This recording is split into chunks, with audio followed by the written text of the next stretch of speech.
Okay, here we go.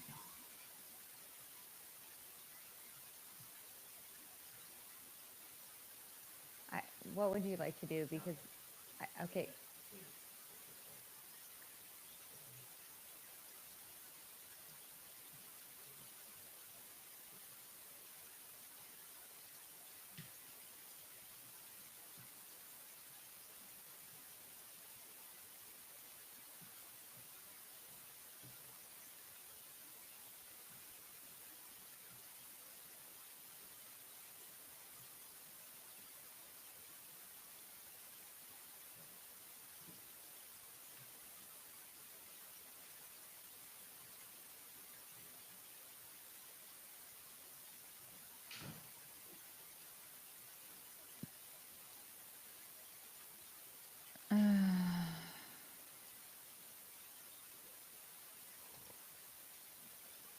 I think, okay, they're back. Okay, can you dogs just sit down? Could you just sit maybe? Sit down. Sit down. All right, I think everybody's back now. All right. Okay, welcome to Take It or Leave It. I am one of your hosts, Meredith Masony. And I'm your other host, Tiffany Jenkins. This podcast will discuss all things marriage, motherhood, and everything in between. Please remember, we're not professionals at anything you may actually need, so any advice we give you can take or leave because it might be crap. On today's episode of Take It or Leave It, we have a lot to talk about in terms of tips. In terms of life, dude, we haven't talked in forever. I know. We missed a week. So much new shit has been going down in both of our lives. It feels like I've missed so much. Like last time I talked to you. Yeah. You were working with sternum. Yeah. Yeah. Allegedly. I only saw him once. To me, they looked voluptuous, but I'm just saying, like, you were a different person then. So let's catch up. Okay, first of all, to say that you've only seen them once. That's true. I've only seen your boobs once. That's not true. That is true. You only showed me one singular time when you were trying to prove your point, and I was like, disagree. Those look amazing. Okay. So the longest story short, I am on day... Wednesday was 8 of recovery since I got them put in. And we agreed, the surgeon and I agreed that we were going to go for a small C, which is around 360 cc's, because they go by cc's, they don't go by cup sizes. Okay. So the implants that I chose to get are widely used in Europe, but not as much in the United States. The drop ones. Yes.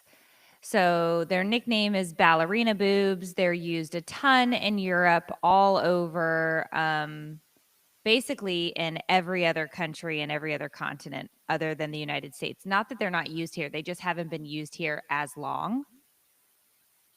And they're called Motiva, and they're called silky implants. That's like the off-brand name for them. And I chose to go with those because I wanted to have as natural a look as possible, because I'm 45. 45-year-old women's tits don't stand up normally anyway. So I didn't want anything that was going to look... I didn't want anything that was going to look crazy. So we get into pre-op. I was super nervous. I was thinking about backing out that morning. I was trying to figure out if I could still get my money back. Like, I was stressed. He came in and talked to me. The anesthesiologist came in and talked to me. Mind you, everybody at this surgery center has had a boob job. Of course. Because they all work at a plastic surgery center. Yeah, dude. So you wouldn't even recognize me. they all have had their tits done, and they're all thankfully willing to share the story. So in the middle of like all of this pre-op that's going on, they're hooking me up to the IV. They're like, "Oh, I got mine done in August. Blah blah blah blah. This was my recovery. This is how big I went. Oh, I got mine here. Oh, I got my," because they get like a discount. The only thing they have to pay for because they work there is the implant themselves. So they can get a set of tits for like $1,500. Do you think it's weird though? Because the price is that your boss has seen you naked now. They see so many boobs, butts, vages. Like, I don't think it could possibly. I would love to know how these doctors even want to have sex, or even can like what they find sexy considering the amount of nakedness they see. Yeah, like how do you separate it? Right? Like, it's just, I mean, I feel like that's like an OBGYN that's like another vag in my face. Right. Poor guy. I don't know. I wonder. I think about that all the time. I'd hate to be married to one. I'd be like, okay, so not to be rude, but like you've seen at least 8 of them today. And now you're back to old bag and sag and Barry here. Well, and he was even honest with me about his wife. He's like, my wife got hers done a couple of years ago, blah, blah, blah. Like, he talked to me about his wife's. The guy. So I did a lot of research on my surgeon. Great reviews, great bedside manner, really nice guy, whatever. So, I was talking to him. They order ahead of time several sets, 3, 4, 5, 6. They could have up to 6 or 7 sets of implants in the OR to decide which ones are going to fit in your body. Which is wild. Because they have to try them on. Look at them. No, that's not right. Try on another set. Look at them. No, that's not right. They didn't get past the first set. They could not fit in my body.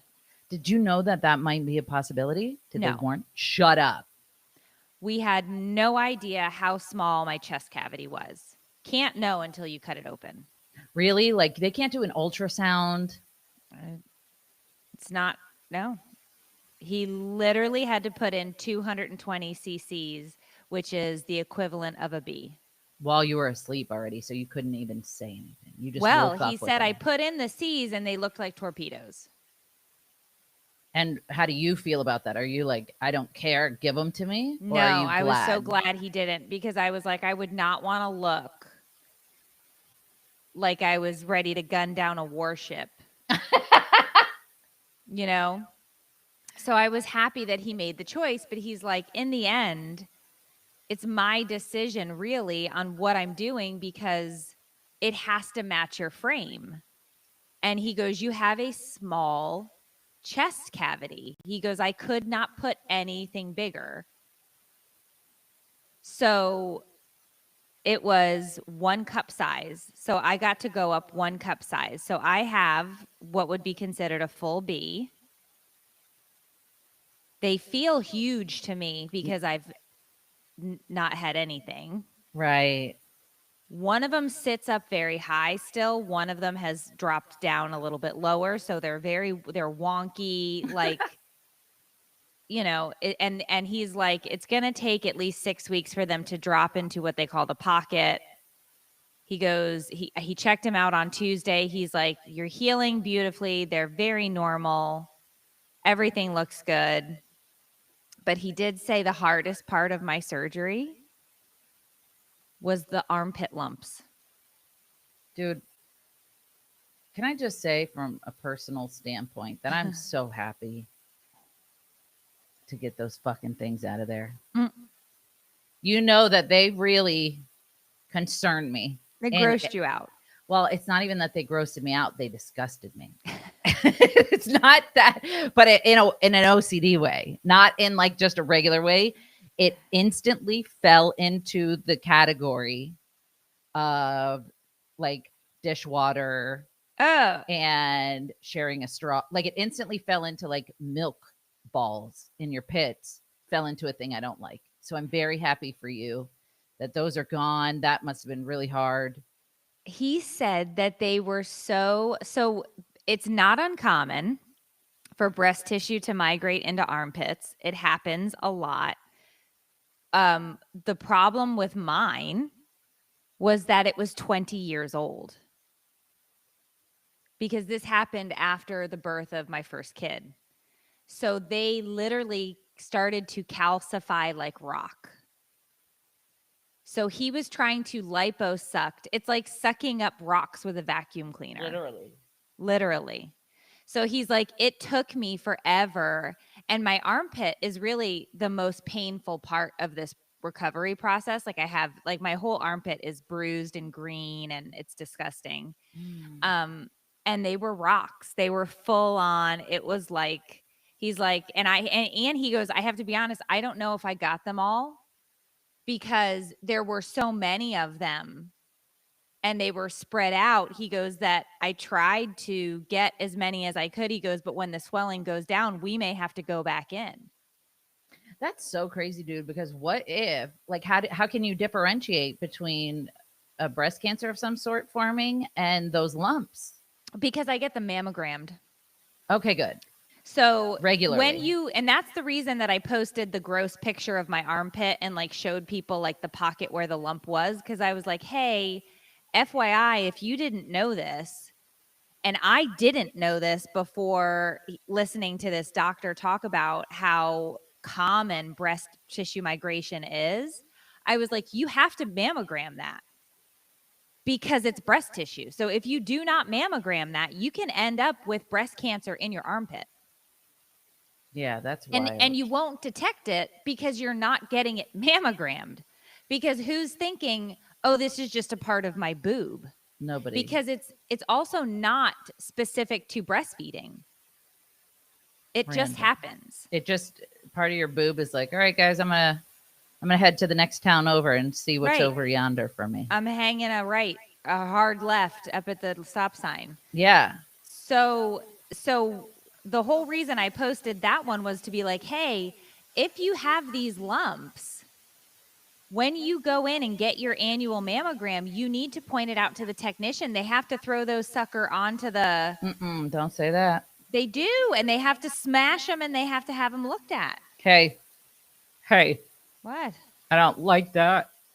You don't throw them in and smash them. They get so smashed. Jesus. All right. So I have some technical questions. Feel free to not answer. Scarring. What type of like route did you go? Did you go with one that's a minimal scar, large scar, anchor scar? So they're underneath the boobies. Just a little slit? Little tiny slit. You can barely see. There's still steri strips on them, but they're tiny. So I have two little incisions underneath, and he said he didn't even have to touch my tattoo. Beautiful. Oh yeah, I didn't even think about your tattoo. Yeah. So is it hidden at all? Huh? Is it hidden at all? You can't see them. Like when I'm naked looking in the mirror, I can't see them. Your tattoo? No, I can't see the scar. Oh no, that's what I meant. Is because the boob is heavy enough that it sits over it. That's beautiful and amazing. When I got my breast reduction, I had to do anchor scars, and it makes me a little bit sad, but not nearly as sad as having gargantuan melons dangling from me. Yeah, no, there's no, I should not be able to see at any point any scarring unless you were to like lift it up and be like, hey, look at this.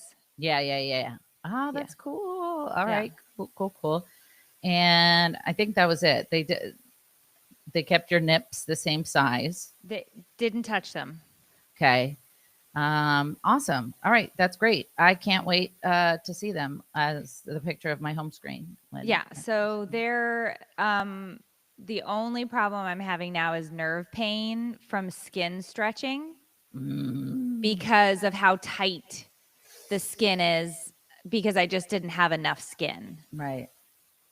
So, and it was funny because he was talking, of course, like doctors are so funny because like HIPAA, you're not allowed to, you can't give a patient's name. You can't do this. You can't do whatever. He's like, but they can tell you about past surgeries they've done and been like, I've had this complication or I've seen this complication or whatever. But I didn't go in for my surgery until I wasn't on the table until like 2:45 in the afternoon. There was a patient that went before me that got there. Her surgery started at 8 a.m. She was on the table from 8 a.m. until 2:30. What happened? She did everything. What do you She had mean? literally everything that you could get done. She's like, I'll take all of it. Okay, girl. She had a facelift, a BBL, a tit, a this, a that. Like they literally have these tables that rotate them around and move them and whatever. Like Send me the number. he gave her a brand new everything. Wow, good. I mean, okay. And I was like, that's why I'm so hungry. Because this bitch got a brand new everything.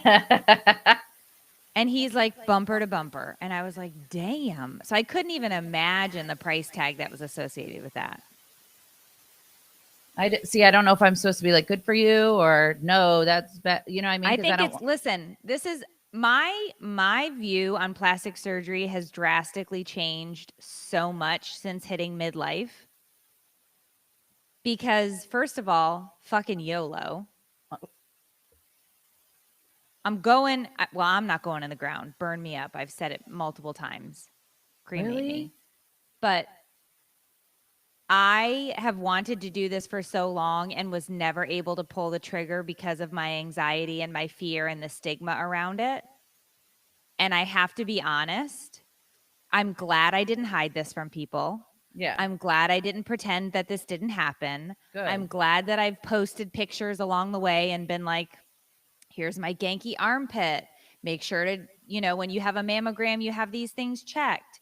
If you're going to do breast augmentation, make sure you're really checking reviews on your surgeons, because I went down a rabbit hole and saw some pictures that I was like, oh my God, don't do this. Like cancel the surgery immediately because of the bad things that can happen. But I have a guy who has done in our area so many sets of tits day in and day out and all these other procedures. And he has such great reviews. And he made such a good judgment call while I was under anesthesia that I'm already happy with somebody asked me today, are you happy you did it? I'm happy I did it. I don't know that I'm going to be 100% happy with the results, but I can already tell you that my case, like everybody else's, was a little bit different.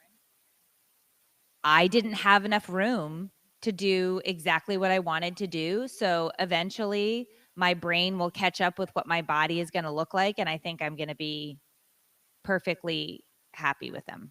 And I also think that it's divine intervention, in my opinion, because of how active you are. I mean, you could have purchased some industrial sports bras. Of course, there's lots of active people with ginormous gazungas. But I think that for you, I think they're going to be the cutest, sportiest, most proportionate. Like, I think they're going to be great for you. They're like sport mode. Yeah. But they're like a handful, but you can still play pickleball. Yeah. And he also said I can start working out again, lower body exercise this How's week. that going with you not being able to work out? How's your mental health? I had a really rough week. I can tell you that one thing. So I had to stop my hormone replacement therapy, which fucked up my world. No way. And I had to stop doing the things that make me feel better, like, cleaning, exercising. I had to stop doing all of that. And it definitely put me into a depressive funk. But then I started walking when I got the okay to start walking, and I just started, and I went to I didn't miss therapy appointments. I went to therapy. And I went to the grocery store. So I tried to get out of the house a little bit to just be like out and moving so I wasn't trapped. But I would say that today I woke up and I was like, oh, I slept on my side and I slept the whole night. Last night was the first night I slept the whole night. Really? Yeah. Because I would be getting up with such bad gas pain and I'd have to walk around the house. And it's finally gone. From what? They intubate you and they fill your body up with gas. Oh. So you get it trapped in pockets of your stomach, your arm, your chest, your shoulder. Can I ask and it's why they're filling us with gas though? They have to fill you with gas. That I'm not seeing the correlation though. But I don't between, know. I don't know are you why. sure it's not just air, Well, I mean, like breath to keep? no, they're not breathing into you. It's gas. They hook you up with an intubation tube. Do you think it has something to do with anesthesia? Yeah, I'd assume so. Okay. It's gotta Because otherwise it be. just sounds like we're a helium balloon for some No, reason I think suddenly. they have to have those in. God forbid you stop breathing and they have to resuscitate you. But you're under anesthesia, so they're monitoring like your blood pressure and everything else. And so you do get these terrible gas pains. And so I would wake up every few hours and I'd have to walk around praying I could fart. And like I wasn't farting. So I couldn't pass it. When sorry, but when you were talking, my mind trailed off to something else because I'm an asshole. And but I forgot what we were talking about, and you just out of nowhere were like, I just was trying to fart, and it pulled me back to reality with such like force that it was a bit jarring. And that's my bad. My balls started bouncing because I wanted to tell you that if you haven't, you should watch A Very Jonas Brothers Christmas. Oh. It's actually really good. Oh Like, I yeah. don't give a shit about the Jonas Brothers, no offense. I've never listened to their music or anything, but I just wanted to feel nostalgic, and I put it on, and it's really cute, and there's cameos in there from like Will Ferrell, and it's cute. Oh, adorable. I But I will don't know watch why I was that. thinking about that while you were answering a question that I specifically asked, and I apologize. Well, that's okay. So tell us about going into day 10 of leaving the home due to your intense agoraphobia. So if you haven't been following Tiffany's journey, I have, and it's riveting. And I want to know It's every not. place you went. It's really not riveting per se. I'm literally just so for me, I don't know if it's the dawn of deliveries. You know what I mean? Like Amazon, DoorDash, Instacart, all that shit. I don't know if it's that. I don't know if it's, ever since I became like a public person or whatever, I get stopped and recognized and people see me, and it makes me worry that I'm not being what they want me to be. So even just going to Publix, I'm like, oh my God, what if somebody sees me? I don't want to yell at my kid and have them be like, what a bitch. You know what I mean? Like I'm just overthinking every time I leave the house. And so I just kind of stopped doing it, which is a luxury. I understand a lot of people have no choice, which I can't fathom. But I also do believe that maybe it makes it a little bit better because you have, I don't know, I found that the more you're out of the house, the easier it gets. But anyway, so I decided to start documenting myself doing one thing every day that is out of my comfort zone or makes me feel uncomfortable outside of the house, because for me it's huge. Just going to the grocery store, I have to have an emotional support human holding my hand the whole time, reassuring me everything's okay. Like it's so stupid, but I will sweat and I will shake and I can't breathe. And it is what it is. I don't give a shit. It's what happens, and I'm working on it. But I decided to start leaving the house. And today is if I leave today, it's the 10th day in a row that I've left the house. And once I started leaving the house, it actually felt really good because I had all of my supporters cheering me on once I brought everybody into it. And having everybody applaud me for doing something that other people consider such a mundane thing shows me that people really understand and really get it and care. And it means so much to have found my peeps. But so it started being fun. And then I found myself wanting to do more because I am an addict. And so if something feels good, I'm going to snort it.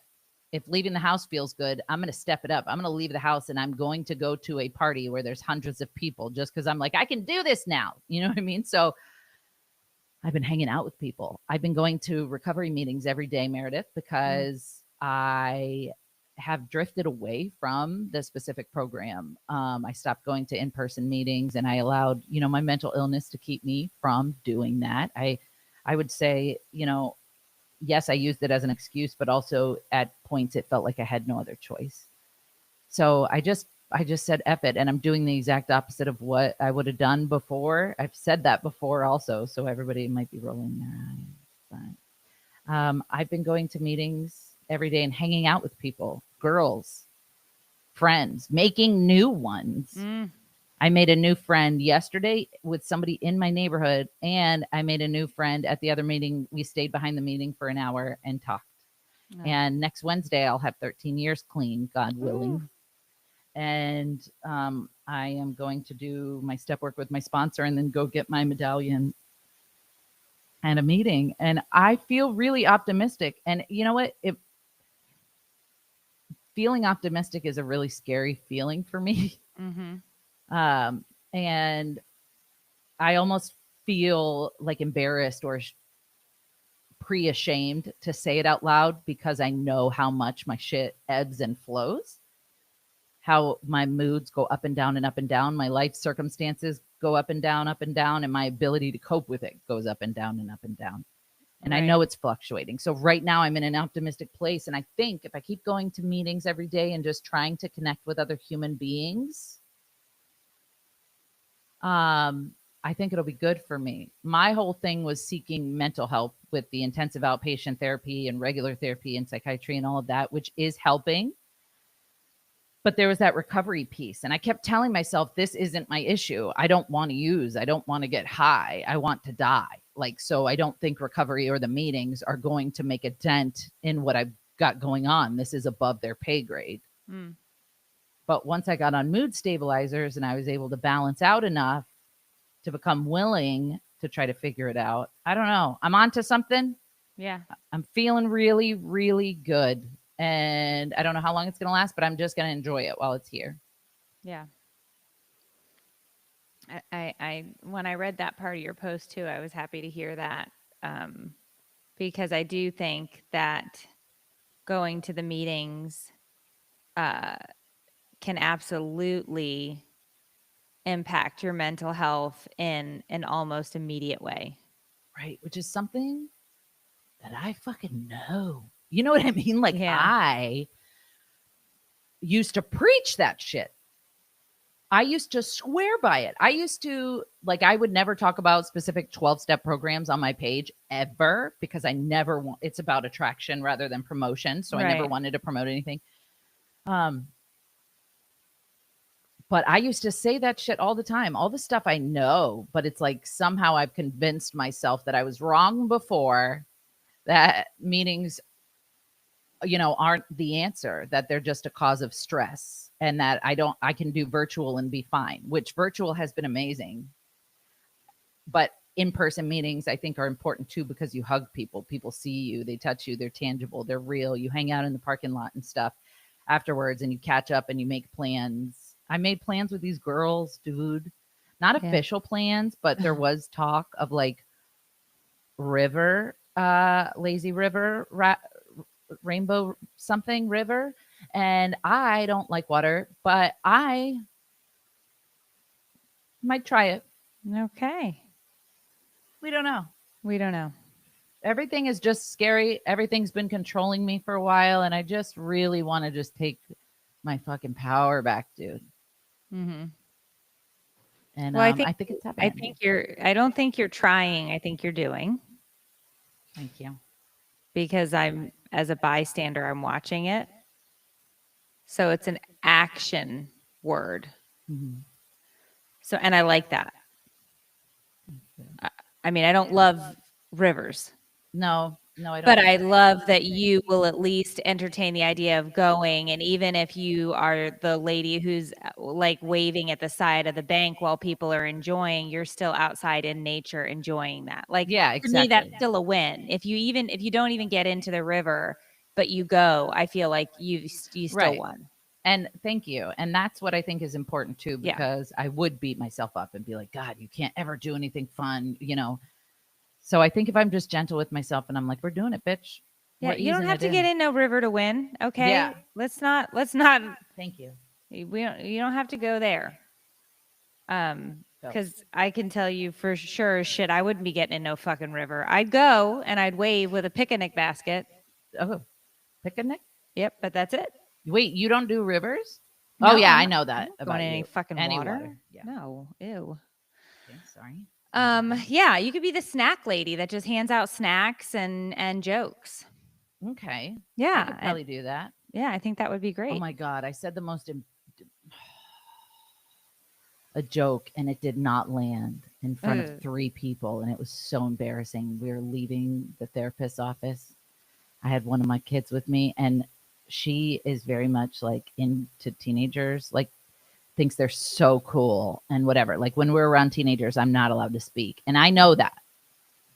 I fucked up. You know what I mean? It was my bad for saying something. But Chloe walked up and was like, I like your shoes. And I just to paint the picture, we're in the lobby.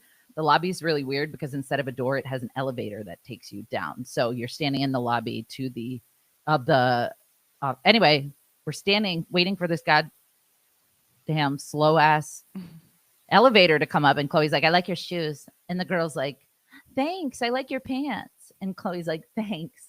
And I could tell she was on cloud 9. Like it was such a sweet exchange. And for some reason, I was like, you guys have anything to say about my shoes or anything? Or and fucking the girl didn't laugh. Chloe didn't laugh, and the girl's dad certainly did not laugh. Nobody got the, but I'm like, you know what I mean? Like I'm right in the middle, and they're complimenting each other right past me. It's like a compliment. I'm the meat in the compliments. Give me some. I'm like, what about my pants, guys? And they just, it didn't land. And Chloe, and so we stood there waiting for the elevator in silence. Ew. And then you got on the elevator together? Yeah, no, they were sitting in the lobby. So luckily we got to escape. But as soon as the door shut, Chloe's like, what the fuck? Mom. Like not actually, but like literally she's like, are you kidding me? And yeah, like, that's funny. She's like, that was embarrassing. I'm like, no, you know what? I'll give it to you. It didn't go how I saw it going, and I apologize about that. You owed her an apology in that situation. Yeah, it was really embarrassing. That's bad. Yeah. Yeah. So I'll try to be quick with this story because it did change my life. What? I mean, take your time.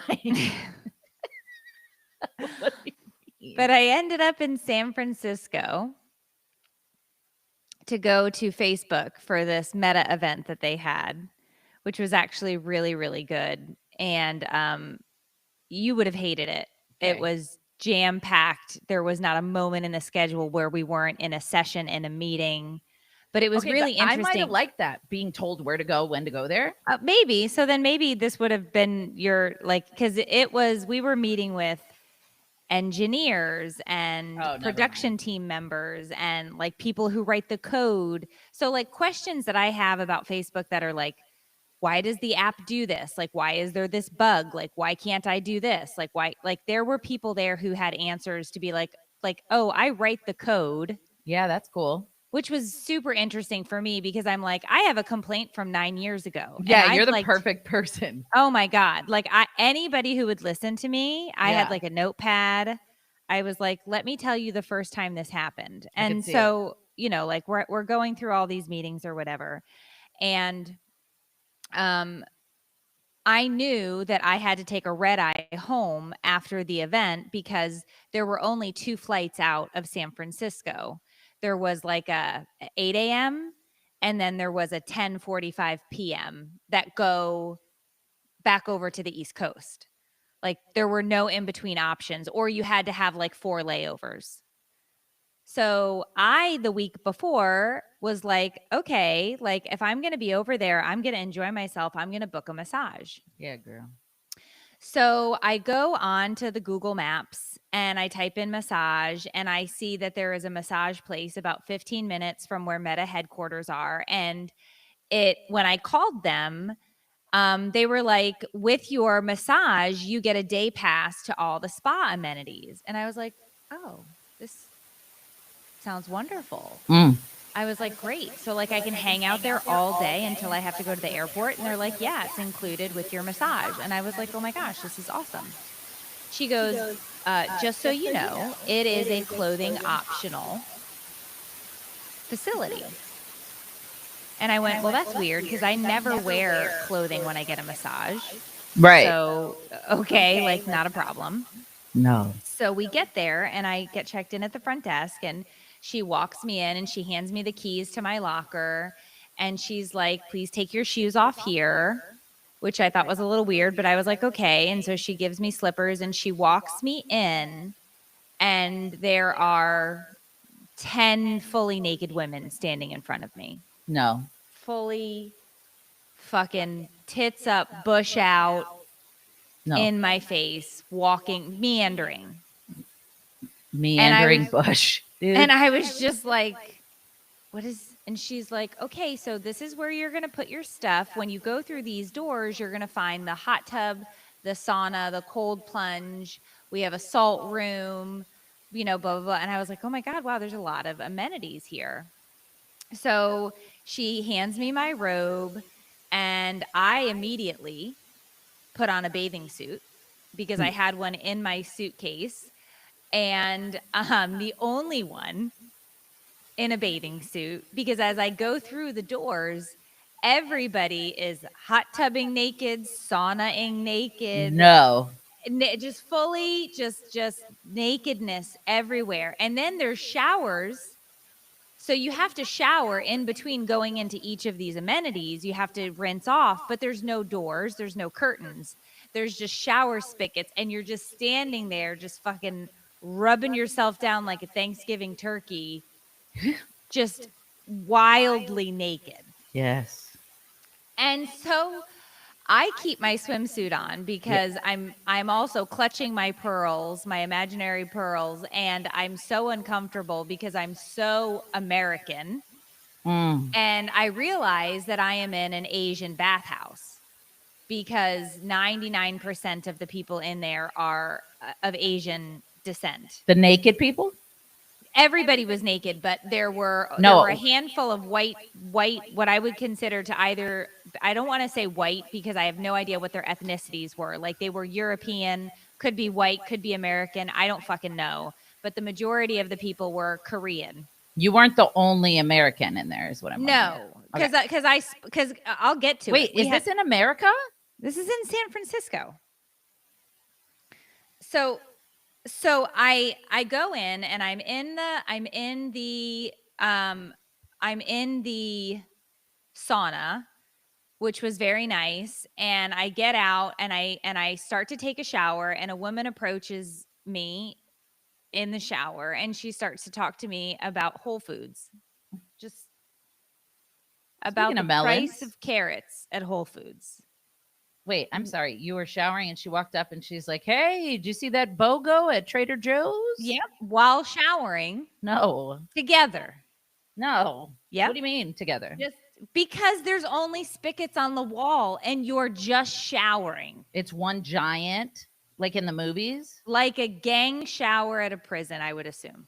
Okay, I don't think they call them gang showers, but I mean, like you all go in together, not gang as in like I'm just kidding, Meredith. I'm just kidding. So I'm like, yeah, carrots, crazy. The whole time I'm looking at her twat. You know what I mean? Like the whole time. I don't know because that I we don't can say know where that else to look. Out loud. I don't know what else to do. How about literally anywhere but there? Okay, so then I rinse off. I get on my robe, and I go back, and I sit in the locker room next to the door that says massage, because you have to wait to be called for your turn. Mm-hmm. So I'm sitting there, and they keep calling people back, and I'm never getting called. And so all of a sudden, this tiny little Asian woman walks out from behind this rubber curtain. And she says, 33? And I look at my key because it's attached to your locker number. And I'm like, yes. And she goes, I'm ready for you. And she beckons me to go behind the rubber curtain. I'm so confused because I'm like, this door says massage. Right. Okay. So she's taking you the opposite direction. And she's taking me back through the naked spa. Mm-hmm. So she walks me in behind the rubber curtain, and behind the rubber curtain are just rubber tables sitting next to each other. There's a rubber table, a drain on the floor, a bucket, and a hose. Yes. She says, take your clothes off and lay down, face down. Haven't we been there before? No. Not like this. So I am tater tots down, ass up, and she starts pouring buckets of water on me. Yeah. And then she puts on these gloves and she starts exfoliating, sandblasting my skin. Every inch, every skin cell was being evicted from my body all at the same time. Mind you, she's telling me to flip the entire time this is happening like a Costco rotisserie chicken. So it's like flip. So then your landing strip is like air up, ready to take on air traffic. Jesus. And she lays this tiny little washcloth over my fahoofa. Oh, But she's scrubbing the sides of my vahoofa. And I'm like, no, don't exfoliate the labia. Like leave the labia be. Like it was just so much exfoliation. And she was so sweet and she was so kind. And at one point, I kid you not, our eyes locked. Oh. And it was like our souls connected. And then at that point, I was like, am I having an affair? Does Lee love me like I love her? Right. What are we supposed to be doing right now? Like, did I give her some green light that I didn't know I gave her? Yeah. So after the exfoliation, she tells me to go take a shower. So I think, okay, we're done. So I go back out to the shower where I'm met by another naked woman who wants to talk about groceries. Are they all right? Never mind. I don't need to know. I come back in the room. Are they hot? It's just normal looking naked women. Okay, but I come figured back because it was into California. the room. She tells me that she's got foil, tin foil. Looks like the whole rubber table is covered in tin foil. She tells me to lay down, titties up. I'm freezing. I could cut glass with my nipples at this point because it's so cold because I've been descaled, I've showered, and now I'm laying on this tin foil. And she takes what smelled like lavender Vicks vapor rub, and she covered every inch of my body in this vapor rub.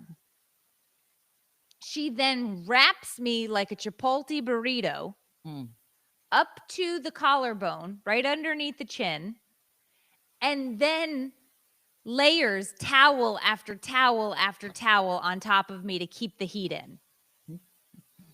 So at this point, I'm cooking from the inside out. The temperature is rising. I feel like steam is starting to come out of the top of the burrito shell. Yeah.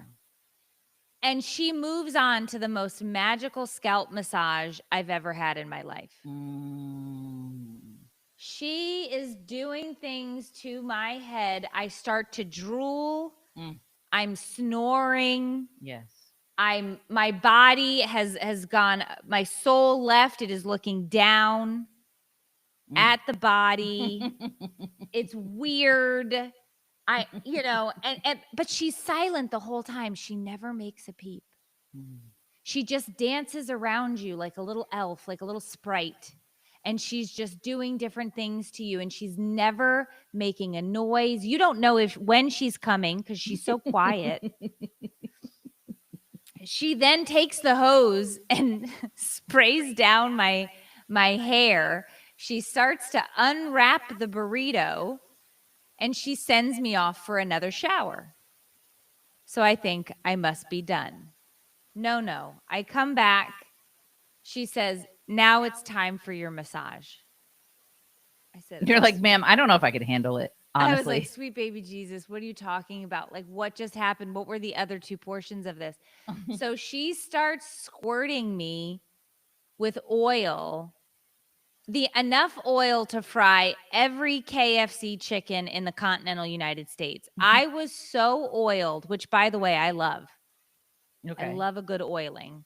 Yeah. But sliding. She started to do what I would think or call like rhythmic gymnastics on top of my body. She was up by my neck, then she was down by my ankle. At one point she was straddling me. My knee was above my head. And her hands, they moved so fast.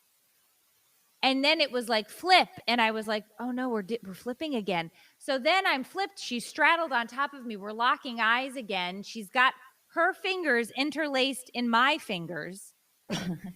And she's just got me down on the table. Yeah. And I'm just like, are we going to kiss? Like, what are we doing? Yeah. Like, I didn't know, but it was such a good massage. It was so insane. She then starts, wiping me down. She sends me for another shower. After. We must be done. I return. She tells me to lay back on the table. I'm like, what could we possibly be doing at this point? We're an hour and 30 minutes in. Now it's time for the fornication. Now it is time. She grabs this bottle that looks like a ketchup bottle, an industrial ketchup bottle, and she starts squirting me with a white liquid. And I visibly look startled. Understandably. And she goes, don't worry, it's only milk. No. And I went. She didn't say that. She did. She was milking me. No. She milked me from head to toe. I don't know the type of milk. I don't know if it was almond milk or rice milk or goat milk or I don't know. But she milked my entire body. Then she told me to put my hands together. She poured milk into my hands and told me to wash my face and my neck with it. You can't just fucking milk somebody without warning them. Me so hard. That feels evasive. Oh, I loved it. Like, okay. I loved it. Is chocolate milk an add-on? Like, is that a... I think so. So what I started doing research after the fact. So I called it an Asian bathhouse. It's a Korean spa is the culturally appropriate Oh, did term. the internet make sure to tell you? Yes, the internet made sure to, because I didn't know what I had signed up for. I Google mapped this place. So that part of the process is to really lock in the exfoliation, all of the things that they've done to your body. The milk is softening that skin. It's rejuvenating that skin. So I milked for a while. No, there's so many things that could be used. And then, of course, I'm told to shower again. I shower again. I come back and Lee dries me off. We're done. We've hit the 2-hour mark. She dries me off. She pats me dry. She sticks my robe back on. Oh, phew. I wasn't sure. And I left in a bit of a daze. I had to take another shower. Why? Because I smelled like milk and I was so confused. So I took another shower. And then got on a plane. And then I got on a plane. And it was transcendental. Okay. I got into the Uber and immediately I had to call Dave because I said, I don't know if I've cheated on you with a Korean woman named Lee, but I do know that I just had an adult bath. Yeah. And I didn't know that's what I had signed up for because when I called, I just asked for a massage. And that's on me because I've had massages before and they've never included being milked. Well, I feel like we did go to a place that was similar. I remember laying on a Dexter style like metal table while they splashed water on us. And I do remember exfoliating, but this reminds me of my first ever Thai massage that I got. Yeah. I was talking to mannequins on my way out of the mall thinking they were people. Like I was fucking high as a kite. Yeah. So it was an experience. I had never seen so many naked women. I had never seen just the freedom that they had and the amount of fucks that they didn't have to just be like, this is where I come to hang out naked and I like it. And they were fine with it. And I left being fine too. You know, I was like, are you going to be naked from the get-go next time, you think? Oh, yeah. Are you? Oh, for sure. And I will find one close to me, because I'll do this again. It was so. First of all, I left Lee quite the tip. Mostly because You felt like you paid for. I thought I was paying for sex. Yeah. But seriously, she was so kind and gentle and just quiet, which I just respect in a massage. Same. I don't know if I can even call it a massage because of what it was. It was just such a fully encompassed experience. So we'll call it the journey. So Okay. I tipped very well for this journey. And I hope that she understood that that was because I felt like she just took such good care of me. She felt that for sure. So I will do it again. I do think that as Americans, we are prudes when it comes to nudity. So I didn't know how to handle it, and I was the only asshole in a swimsuit, and so I won't be the asshole in the swimsuit next time. It's okay to be the asshole in a swimsuit. It's okay, but I just felt like afterwards, I mean, I already knew, like, Janet's whole food order, and I already knew, that, everybody in there was just totally comfortable with themselves and all of that. I love that for them.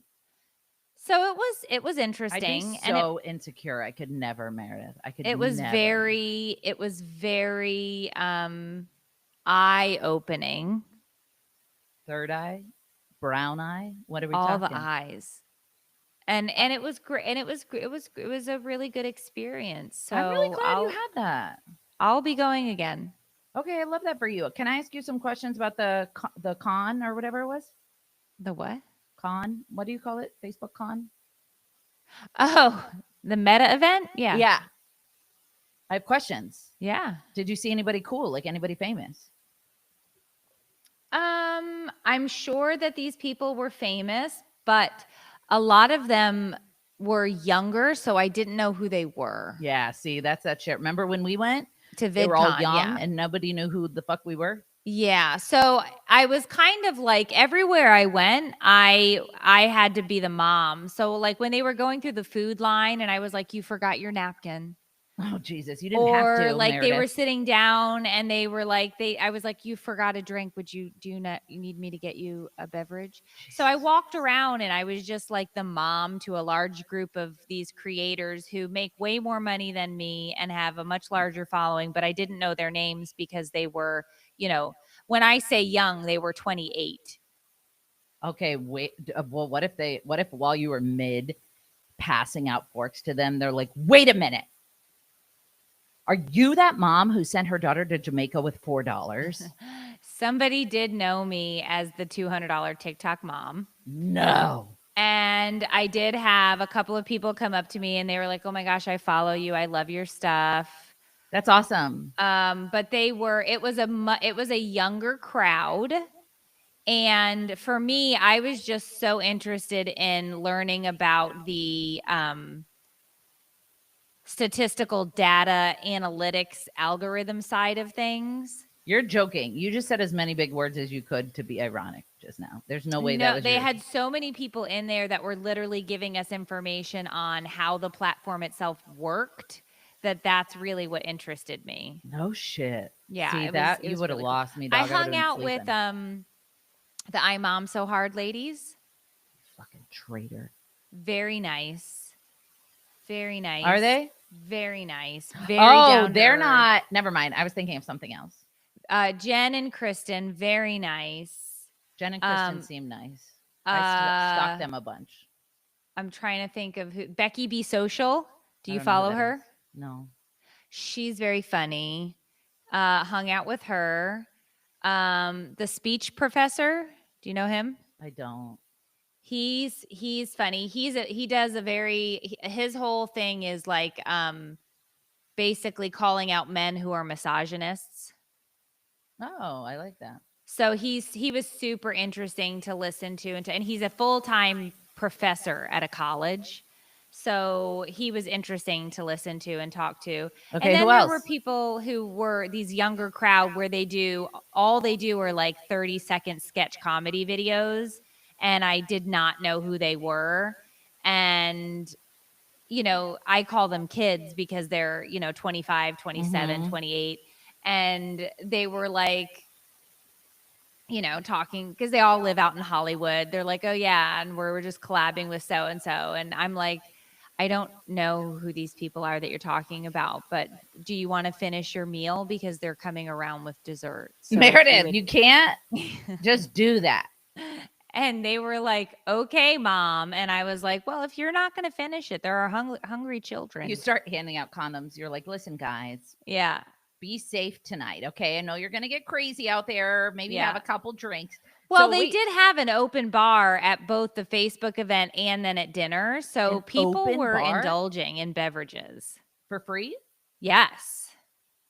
That's crazy to me a little bit. So some of these kids were and other people were indulging. And I was just like, guys, tomorrow we meet the bus at 7:45. Wait, okay. So there was nobody else cool that I would know? You would probably, but I honestly don't. They were so much younger. It was such a different demographic that I didn't know their names. So and I feel bad saying that, but it's like, shit, my kids definitely watch, but I don't. So when we went last time and we were hanging out with the old crowd, like Laura and Lad Baby and, like Trey was there. Yeah. None of those people were there this year. No. They really, really aimed for a younger demo because I think they're trying to really compete with TikTok. Okay, well, not to be a bitch. Okay. But if that's true. Yeah. If one of us were going to get an invite to the exclusive Facebook con and they were going for young. Yeah. They wouldn't have skipped over me to get to you, bitch. Okay. You're 10 years older. I'm 28. 5 years older. And one of us posts. One of us actually, like a hemorrhoid, is constantly trying to email people at Facebook to be like, can you help me with this? This is what's going on. And so I think by default, they were just like, well, we know this grandma's name. Let's invite her. So fucking funny. So yeah. That's so funny. Well, I'm glad you had good time. It sounds like you would have had a good time. I would not have had a good time. I would have, because I would have gone to hang out with you. I feel like I haven't hung out with you in a really long time. I would like to do that soon. Yeah. But anyway, good. I'm glad you had a good time. I can't wait for your boobies to heal. We're taking a little reprieve, right? Are we talking about that or? Yeah. So just so everybody knows, Tiffany and I have been speaking behind the scenes and we have been talking, and life has been lifing pretty hard, I think, on both sides for us. And so we've decided that TIOLI is going to take a hiatus. Oh. And we aren't sure how long, and we aren't sure when we'll be back. But we just know that we are both in a place and space mentally, physically, where, we have to juggle in a way or in a manner where we're absolutely not keeping all of the balls or plates or whatever the fuck you want to throw up in the air. Mm-hmm. In the air. Yeah. And it's not happening. And so it sounds, and we understand that it's like, it's once a week, guys. Can't you get your lives right? And it's like, literally. And it's like, if we could, sure as shit we would have, but we simply can't. And also, like, we've never been one to like promote. Yeah. Or whatever. So, and we all know that. I think there was a little moment where we were like, all right, we're going to do this. We're going to, get Patreon stuff, but I think we just need to revisit, reinvigorate, reground. There's so many different things that are going on behind the scenes. And I was very honest yesterday in a live where, I've been very open about my marriage and the struggles that we're having. And, we definitely are still in a place where we're working every day and we're trying really, really hard. And I have to be as present as I can possibly be in my marriage right now and um in my own mental health. I don't even know if I want to call it a recovery or whatever it is that I'm going through right now, because it's uh like it's hitting hard, and I'm struggling to do the things that came very easy to me in the past. And I was just like, I can handle all of these things, like put another thing on the plate. And I'm literally saying, if one more thing comes onto this plate, I'm going to fucking smash the plate. And that's not my norm. You love a good full plate. I do love a good full plate, but I just know that it's not what's going to benefit my marriage right now. It's not what's going to benefit my children right now. It's not what's going to benefit any of these other things. And, we do have a lot of other things that are going on that we're trying to work and figure out. And I know that I've been watching all the things that you're really working towards and getting mentally healthy and putting yourself out there. And I think that spending the time focusing on that will benefit us, obviously, in the long run, to see what it looks like when we come back. Like, this hasn't been a short journey.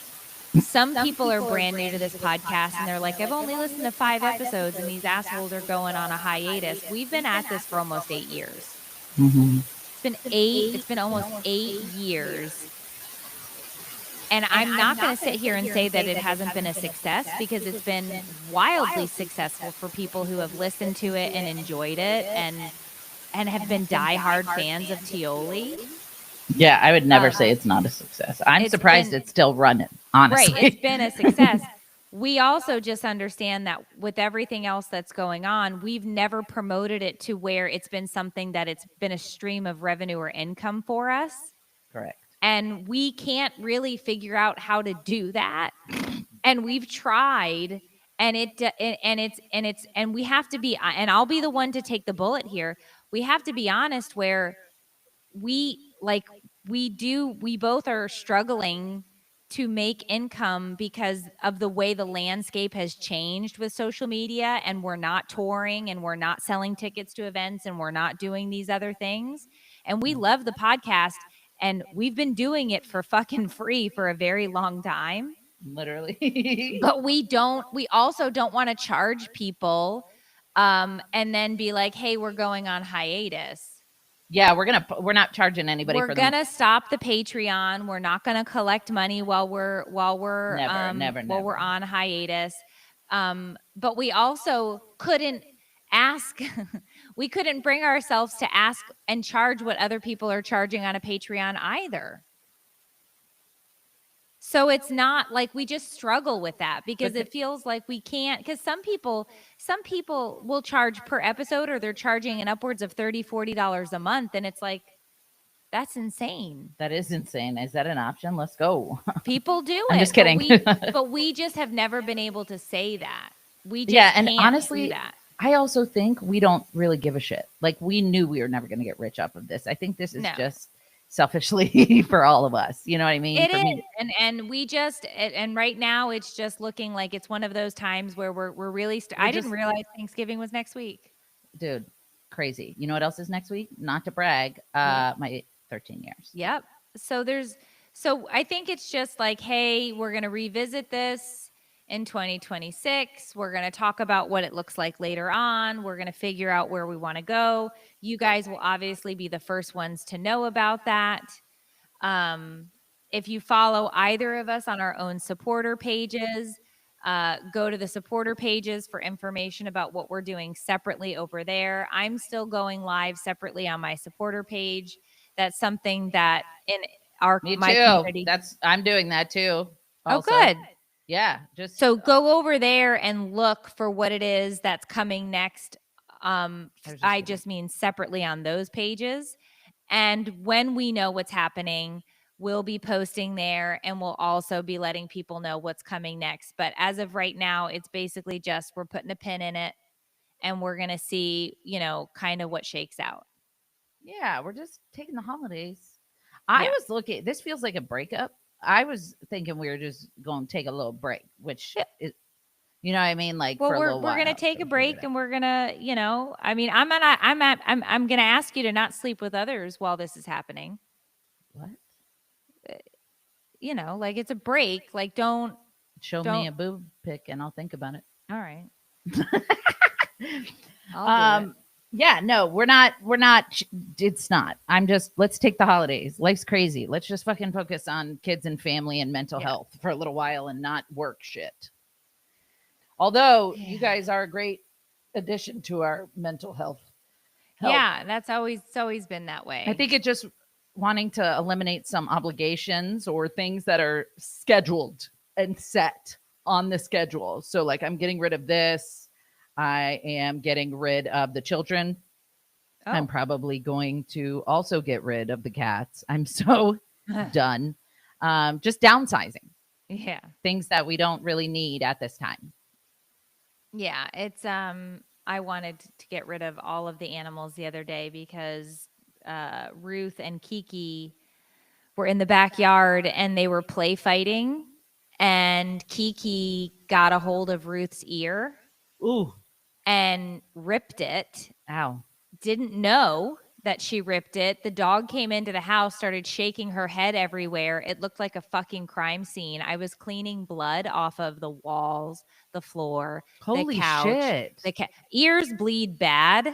Yuck. And I could not get this ear to stop bleeding for like 2 days. Damn, dude. Finally, it stopped, and they started playing in the backyard this morning, and I'm screaming, I swear to God, under all things holy, if one of you, and I'm because they're none of it was malicious. They're two big dogs that play. Right. And I was like, I'm not cleaning blood off the floor again. Like, get in the house. Yeah.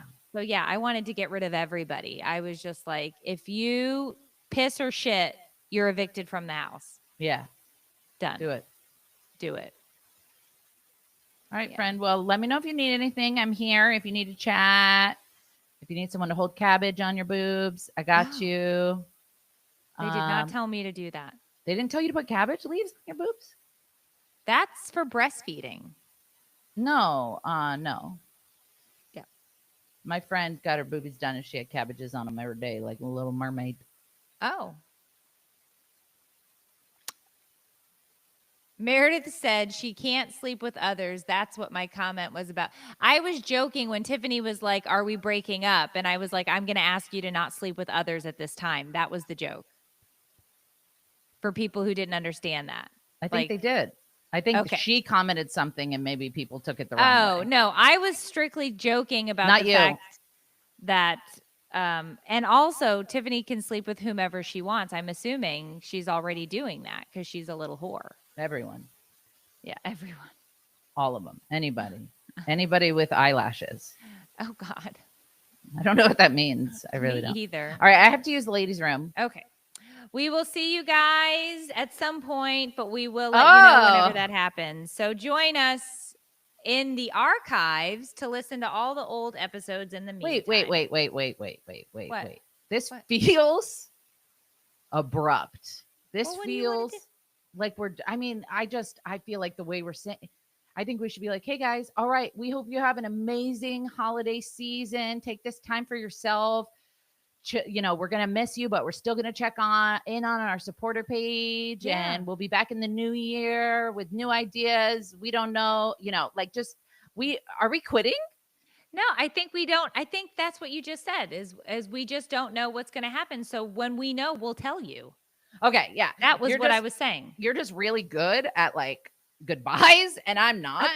And well, you keep trying to add on to the goodbye. Let the people go. Everybody else has to piss. You're right. I'm sorry, everyone. All right. I love you. We'll see you soon. Okay. Hopefully. Bye. We're not sure, but soon because we will see you. Listen to the archives. Bye. Okay, bye. Hold on. Listen to the archives.